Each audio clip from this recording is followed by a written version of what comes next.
Have you been thinking about starting a podcast? Well, let me tell you about Anchor. Anchor is totally free and it is very easy. In addition to it being easy, they provide the tools so you don't have to look anywhere else.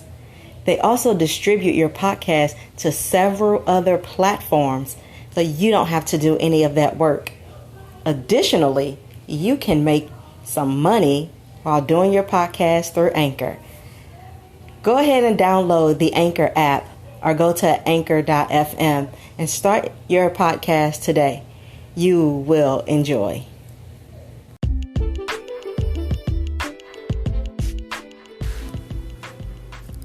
Hey couples. Welcome to another episode of Keeping Your Marriage Hot and Holy with your love coach, Chara Taylor. Thank you so very much for listening to this show. I am very grateful for you. All right, guys, listen, in this episode, I want to talk about getting what you want, what you desire, and what you need out of your sexual experience with your spouse. So let's start by asking ourselves some questions. Ask yourself, do I still enjoy sex as much as I did when we first started having sex, or even as much as I did before my spouse, for those of us who had sex before marriage? Ask yourself, do I enjoy sex as much as I could with my spouse? Why not? Why am I not enjoying this as much as I could? What has happened? Did we become complacent, or are we allowing things to interfere? I think we all can agree that sex was designed to be enjoyed and to be pleasing, very pleasing. That's why so many of us like it, right or wrong. You know, it's okay to go ahead and laugh. So I want to start this off really by saying, do not allow your attitude to stop you from enjoying sex. Do not allow your expectations to stop you from enjoying sex. Do not allow selfishness to hinder your sexual gratification. Here is what I mean. If you have an attitude or you're frustrated with your spouse about something, don't let that stop the sex flow. If he or she has frustrated you, then take it out on them in the bed. Let loose. Give them something to remember. I hope you're following where I'm trying to go here. Listen, if you are sitting back and expecting your spouse to come and cater to your needs without you saying anything, then you may end up offended or angry. Those expectations are unrealistic and they only manifest the way you're thinking about them manifesting because you've seen it happen in a movie or in a fantasy land. In the real world, in real life, people are tired from the realities of life. So you will get more benefit and more pleasure out of sex if you decide to come out of the fantasy land and stop having certain expectations and stop expecting to have a sex slave. Those don't exist. Well, they shouldn't exist. You know what? There are times when it is appropriate to be selfish when we're talking about sex. I think there are appropriate times like, I don't want anybody else to want my spouse the way I want my spouse. That's selfish, but that is a healthy selfishness that you must have. So you can have that selfishness. What is not okay is thinking about only getting your sexual needs and wants met. That selfishness is not okay. Like getting an attitude because you're not getting enough foreplay or because you want to be touched a certain way and the person hasn't touched you that way. You know, that kind of selfishness is absolutely not okay. It's not about I. And if you're going to make it about I, then you need to be the one to initiate the sex to happen. Okay. All right, so here's what we must do, okay? What we must do is we must shift. Let me share with you how effectively shifting your thoughts and attitudes into a different perspective will wake up and shake up your sex playtime with your spouse. So let your selfish personal desires fuel your sex. That's number one. If you want some oral pleasure, then say so. Don't try to make subtle hints. Don't walk around pouting because you feel neglected or because you feel like your spouse is always getting their oral satisfaction on and you left out dry and sad. Yeah, the truth is you should not have to mention it. It should be automatic. But the reality is it's okay to just tell them what you want. say it in a flirty way. You can send a text message or something. You can use emojis. We use emojis and the GIFs for everything else. Use them to send a message to your spouse. The point is to make your request known. Say something. This way your spouse cannot say he or she didn't know. Right? Listen, there's scripture that tells us that we are to make our requests known to God. And the truth of the matter is that God already knows what we want. He knows what we need. He knows our desires. But he still loves having a intimate connection with us through having a conversation with us, letting him know what we like. We can and should take this exact same concept into our marriages. Your spouse already knows what pleases you, but if you say something, he or she could possibly get excited about doing it. In most cases, it works.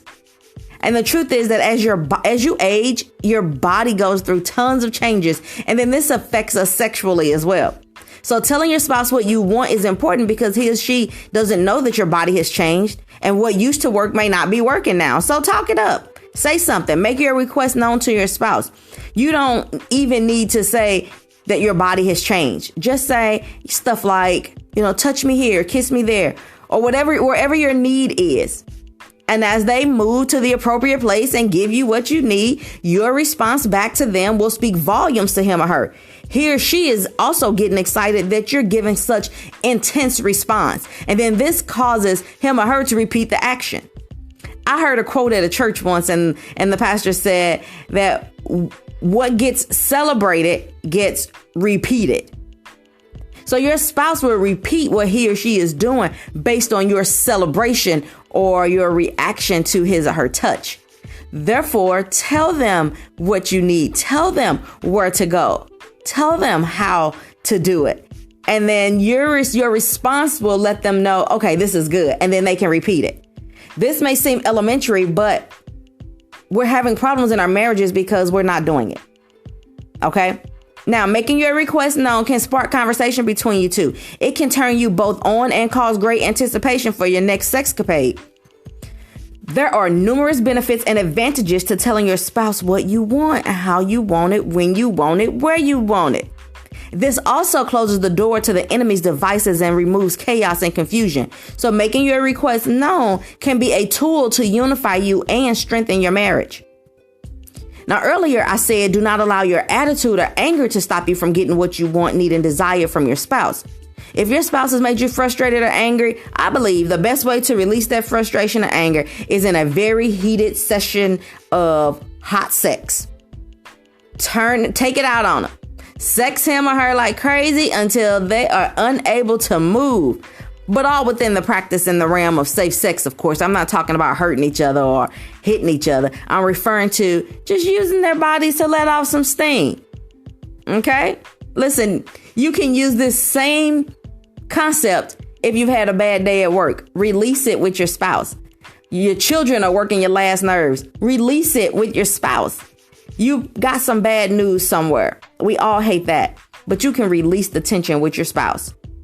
Your spouse may have said something that was offensive or did not do something that you asked to do.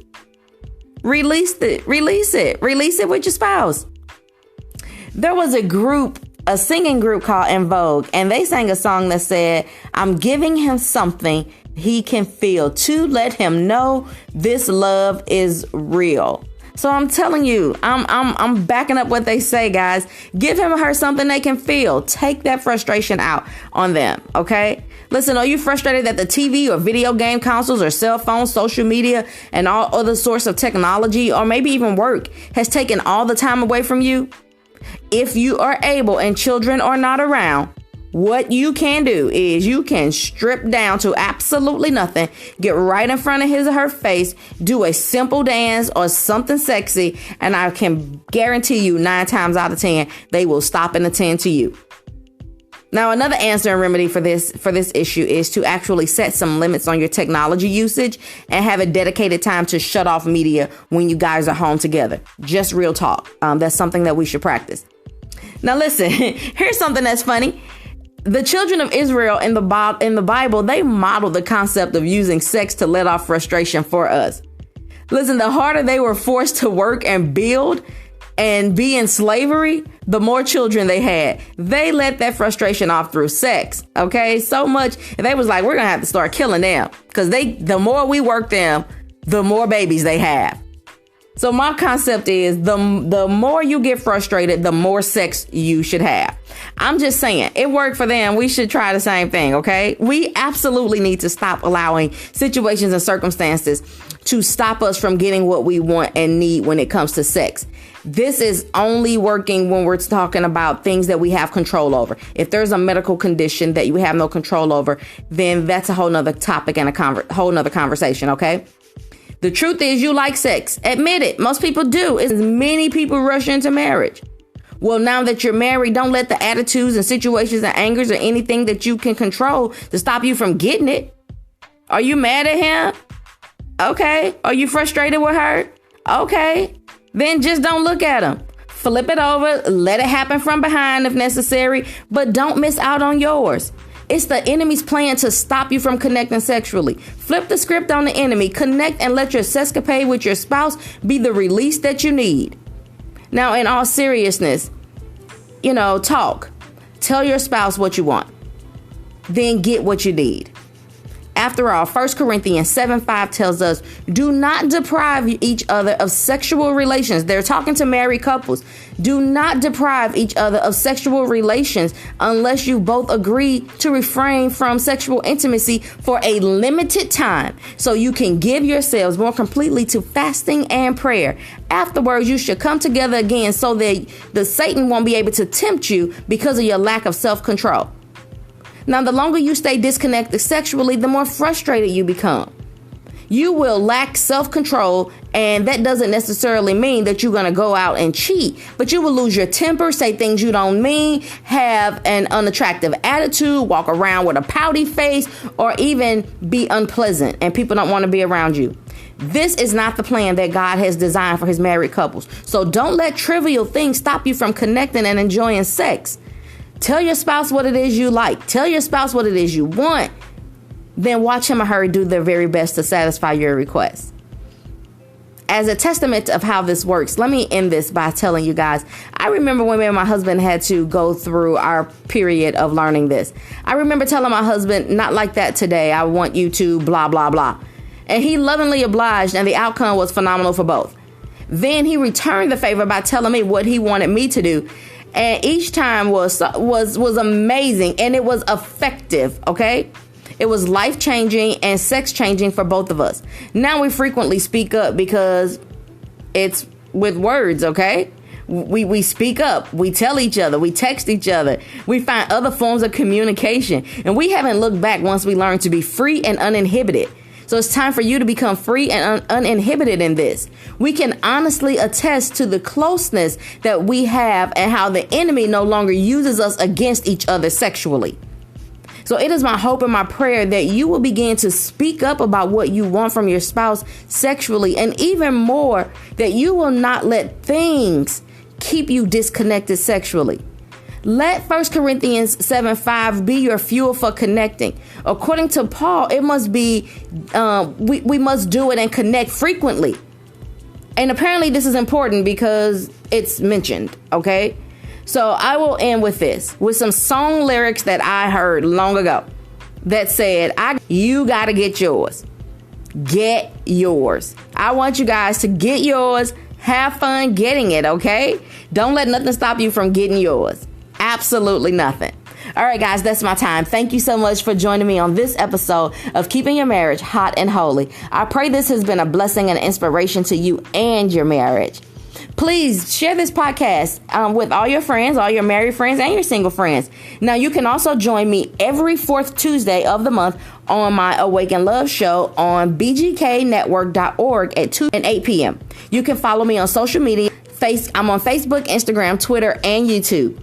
All right, guys, thanks again so much for joining. And until the next time, make sure you are keeping your marriage hot and holy. Take care.